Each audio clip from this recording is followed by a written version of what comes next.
चलो कल जो पढ़े थे उससे आगे पढ़ते हैं। कल चैप्टर नंबर 2 पढ़े थे ना, उससे आगे पढ़ते हैं। क्या है कि अंग्रेज के द्वारा भारत में फैक्ट्री, अंग्रेज की कंपनी जो बना था ईस्ट इंडिया कंपनी, कब स्थापना हुआ था? 31 दिसंबर 1600 ईस्वी में। किसके द्वारा? वहां के जो तत्कालीन कौन थी महारानी एलिजाबेथ प्रथम, उसके द्वारा। इसका मुख्यालय कहाँ था? लंदन। ये कंपनी का मुख्यालय कहाँ था? और एलिजाबेथ ने इस कंपनी को 15 वर्षों के लिए पूर्वी देशों के साथ व्यापार करने का अधिकार दिया था, यानी अनुमति मिला था ने एलिजाबेथ के प्रथम के द्वारा।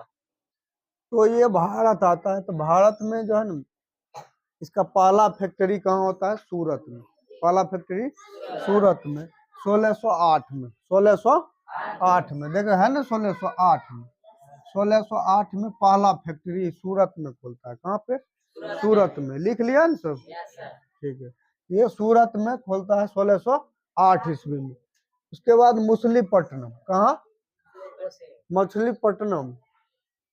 मछलीपट्टनम में मछलीपट्टनम, हुगली, पटना, कासिम बाजार और मद्रास, ये सब जगह किसका फैक्ट्री है? अंग्रेज का, यानी ईस्ट इंडिया कंपनी का। ईस्ट इंडिया कंपनी का, अंग्रेज बोले तो ईस्ट इंडिया कंपनी। लेकिन पहला फैक्ट्री कहाँ था? सूरत। पहला फैक्ट्री सूरत में था। आप देखो फ्रांसीसी भी आया था उसी समय। उसी समय कौन आया था? इस दोनों से पहले कौन था? पुर्तगाली। दोनों से पहले पुर्तगाली था। तो फ्रांसीसी द्वारा भी यहाँ आया था व्यापार करने, तो वो भी अपना फैक्ट्री स्थापित किया। कहाँ किया? पूर्वी तट पर। भारत क्या है ना, पूर्वी तट, पश्चिमी तट। पूर्वी तट पर उड़ीसा रहे ना रे, उड़ीसा के तट पूर्वी तट में है उधर, इधर पश्चिमी तट है केरल वाला। तो पूर्वी तट पर चंद्रनगर, बालेश्वर, ये उड़ीसा में ही बालेश्वर है।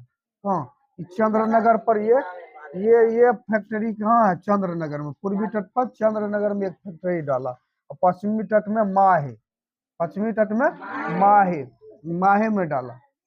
दक्षिणी तट पर सबसे नीचे दक्षिणी तट पे पांडिचेरी। कहाँ में? पांडिचेरी में। ये 3 जगह इसका, लेकिन ये मुख्य फैक्ट्री था, यहाँ से सारा काम वो करता था। उसी तरह अंग्रेज का मुख्य फैक्ट्री कहेगा तो मद्रास था। कौन था? मद्रास, ये प्रमुख था। अब देखो इसका पहली फैक्ट्री पूछेगा जो किसका? फ्रांसीसी का। कहाँ खोला था? सूरत में। कहाँ खोला? सूरत में। कहाँ खोला?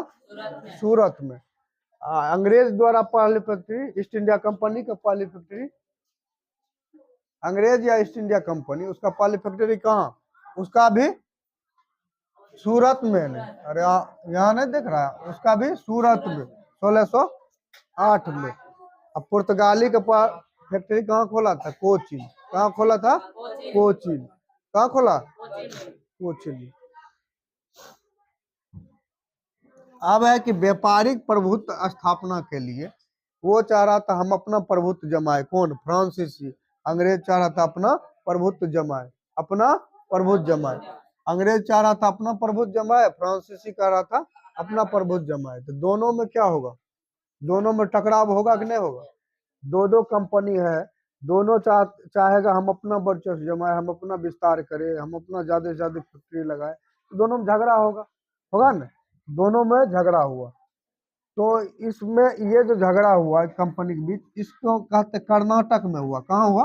कर्नाटक में। कर्नाटक में हुआ तो इसीलिए इसको क्या बोलते हैं? कर्नाटक युद्ध। कर्नाटक में हुआ इसलिए क्या कहते हैं? कर्नाटक में। ये 3 युद्ध हुआ। कितना युद्ध? 3 युद्ध हुआ था। कर्नाटक में 3 युद्ध हुआ था, जिसको क्या कहते हैं? कर्नाटक युद्ध के नाम से जाना जाता है। आंग्ल फ्रांसीसी कर्नाटक युद्ध, इसको बोलेंगे आंग्ल फ्रांसीसी युद्ध, या इसी को बोलते हैं कर्नाटक युद्ध। आंग्ल फ्रांसीसी युद्ध, या इसी को क्या बोलते हैं? आंग्ल मतलब अंग्रेज, आंग्ल मतलब अंग्रेज, या फ्रांसीसी, ये दोनों के बीच युद्ध होता है।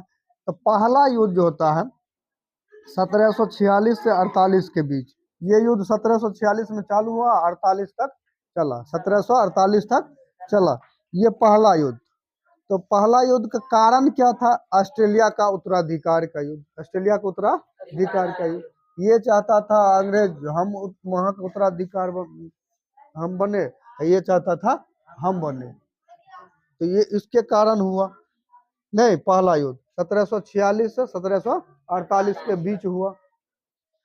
ये किस संधि के द्वारा खत्म हुआ युद्ध? एक्सला सेपल एक्सला सापेल के संधि, एक्सला सापेल के संधि के द्वारा यह युद्ध खत्म हुआ। एक्सला सापेल के संधि के द्वारा यह युद्ध क्या हुआ? खत्म हुआ।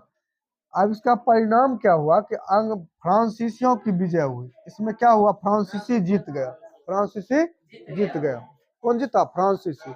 अब फ्रांसीसी के गवर्नर था यहाँ भारत में, उसका गवर्नर कौन था? डुप्ले। उसका क्या गवर्नर के नाम क्या था? डुप्ले। तो उसका वो जब जीता तो उसका और महत्वाकांक्षा क्या होगा? बढ़ेगा। फिर से युद्ध हुआ, फिर से युद्ध हुआ। दूसरा युद्ध हुआ 1749 से 54 के बीच। दूसरा युद्ध हुआ 1749 से 54 के बीच।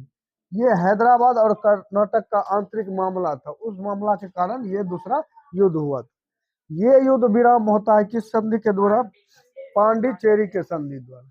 किस संधि के द्वारा? पांडिचेरी संधि के द्वारा। इसमें क्या हुआ कि अंग्रेज और फ्रांसीसी ने राजाओं और नवाबों के आंतरिक मामलों में हस्तक्षेप करने की मनाही। क्या था इसमें? मनाही था क्या? जो राजा अंग्रेज और फ्रांसीसी राजा, वहां जो स्थानीय राजा है, राजा और नवाब के आंतरिक मामले में हस्तक्षेप नहीं करेगा, हस्तक्षेप नहीं करेगा। लेकिन दोनों कर रहा था। दोनों क्या कर रहा था? उसके कारण हो रहा। इसमें फ्रांसीसी का क्या हुआ? हानि हुआ। फ्रांसीसी का अंग्रेज का प्रभाव बढ़ गया। अंग्रेज का प्रभाव क्या हुआ? बढ़ गया। अंग्रेज का प्रभाव बढ़ गया। तो देख रहा है क्या? जो सबसे पहले आता है पुर्तगाली कंपनी, सबसे पहले आता है पुर्तगाली कंपनी। और ये भी देख रहे हैं कि सबसे बाद में भी जा रहा है पुर्तगाली कंपनी। पुर्तगाली के बाद कौन आता है? डच आता है।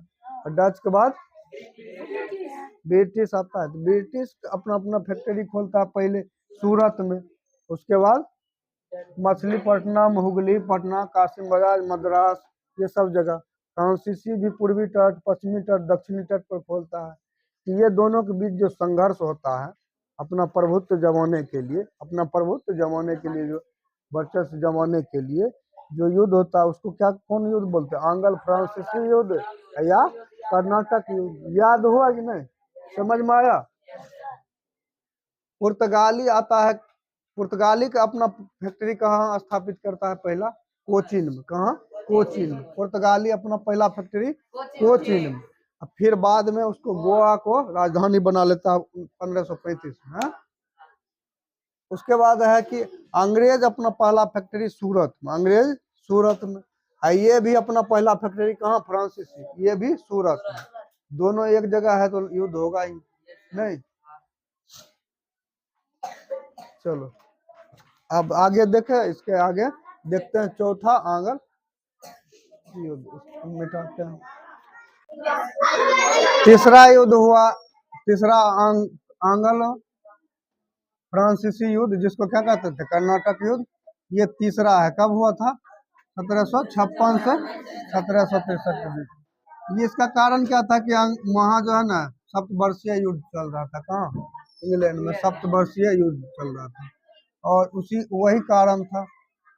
और ये किस संधि के तहत खत्म होता है? पेरिस के संधि के तहत। पेरिस के संधि के पहला की संधि के तहत एला सापेल के संधि, और दूसरा पौंडीचेरी की संधि, और तीसरा पेरिस की संधि। तीसरा किससे? पेरिस की संधि। इसमें क्या होता है कि 1760 में बॉन्डिबास का युद्ध होता है। 1760 में बॉन्डिबास का युद्ध होता है। 1760 में कौन युद्ध होता है? बॉन्डिबास का। बॉन्डिबास का युद्ध होता है किसके किसके बीच?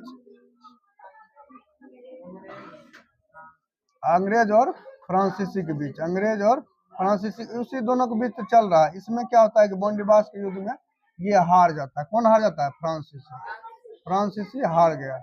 इसमें ये हार जाता है, ये जीत जाता है। कौन? अंग्रेज। अंग्रेज जीत जाता है। अंग्रेज क्या होता है? जीत जाता है। तो ये होता है। यहाँ के बाद युद्ध ही खत्म हो जाता है, संधि होकर। कौन? पेरिस के संधि हो जाता है, युद्ध खत्म। अब अंग्रेज ही बचता है, फ्रांसीसी खत्म। अंग्रेज बच रहा है, उधर कौन है? पुर्तगाली हो।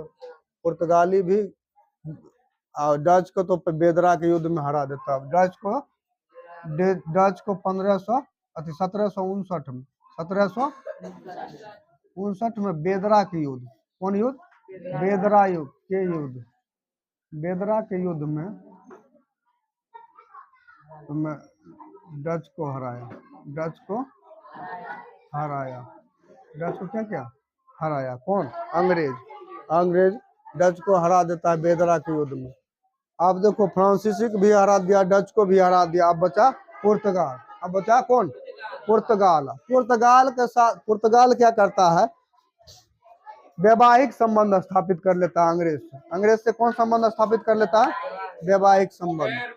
वैवाहिक संबंध स्थापित कर लेता है, जिससे उसके दोनों के बीच युद्ध नहीं होता। दोनों के बीच क्या होता है? युद्ध नहीं होता है। तो यहीं तक रहने देते हैं, इतना याद करेगा फिर आगे करेंगे क्या।